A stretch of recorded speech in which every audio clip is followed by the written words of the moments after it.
up, everybody? It's me again. I just wanted to have a very brief in-house conversation with you guys, and I want to talk about consistency. I'm a firm believer that good things come to those who wait, but while you're waiting, how you're working on your craft is going to ultimately determine your trajectory or how far you're going to launch in anything you're trying to do. So I remember going back to like 2014, I had this opportunity that fell in my lap to do a back to school giveaway. And I remember when the opportunity fell in my lap, guys, I had such this grand idea that I just thought, in my head, everything worked out, everything aligned perfectly. So because in my head, I felt like everything aligned a certain way, I thought in real life it was going to happen that same way.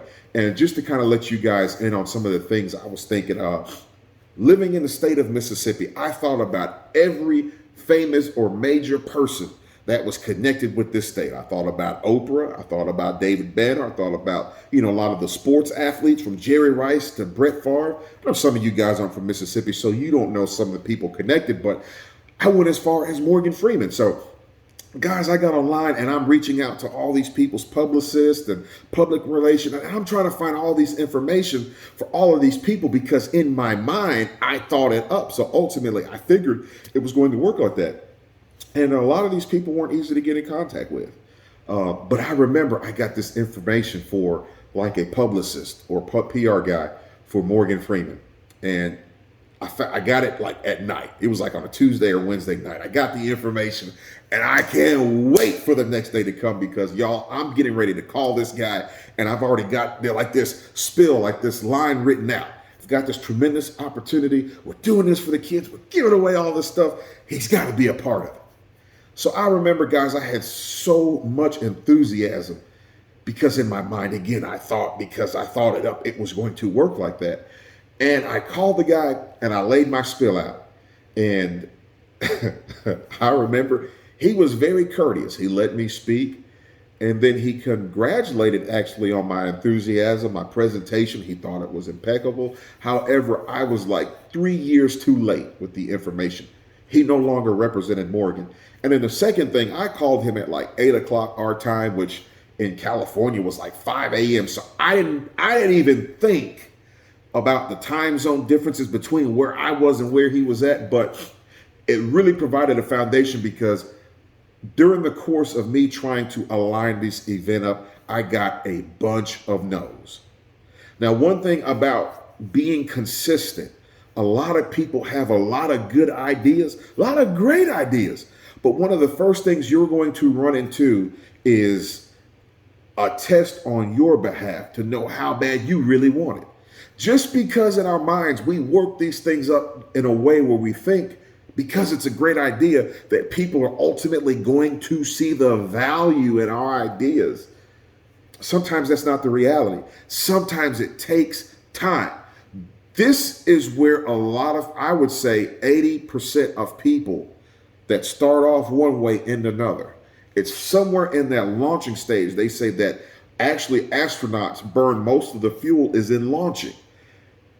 Are you able with whatever creative idea you've got, whatever brand you're wanting to build, whatever direction life you feel like is bringing you, whatever path it's bringing you down, are you able to get through the initial launching of rejection? Because it's going to happen. People are not going to see your vision right offhand. Some things take time. But guys, 2014 was not my starting point. I actually started back in like 1998. 2014 was probably just the point where I got confident enough in vision God gave me to just really step out more and more. And from that point on, I started noticing just the more I worked at vision God gave me, the more he actually began to pull people into my life that aligned with the mission and was able to help. There were some things that I came around full circle on with some people I met earlier on in life that I never realized would be a blessing. But when you're building your foundation, do not step on people. You would be surprised how many people you've met in your life May not see it at first, but sooner or later they'll come around to being a major support. Sometimes your enemies will become your greatest support. Sometimes people that were on the other side of the fence for what you're trying to build, when they see your consistency, they will come. That's why I'm a firm believer. If you build it right, people will come. So even if what you're building today is not taking off ground the way you want it, be consistent. Take time every day to work at your goal. Now, here it is, 2021, and vision that wasn't just an idea in 1998. Now things are taking off more for me.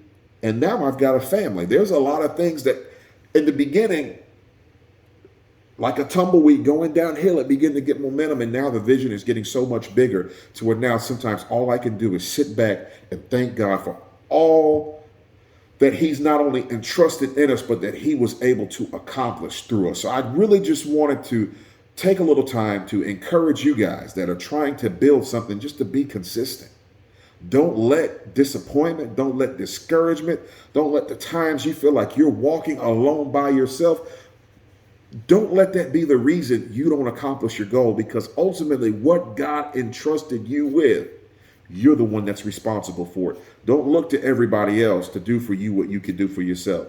Until the next time, y'all be blessed. Just wanted to drop this quick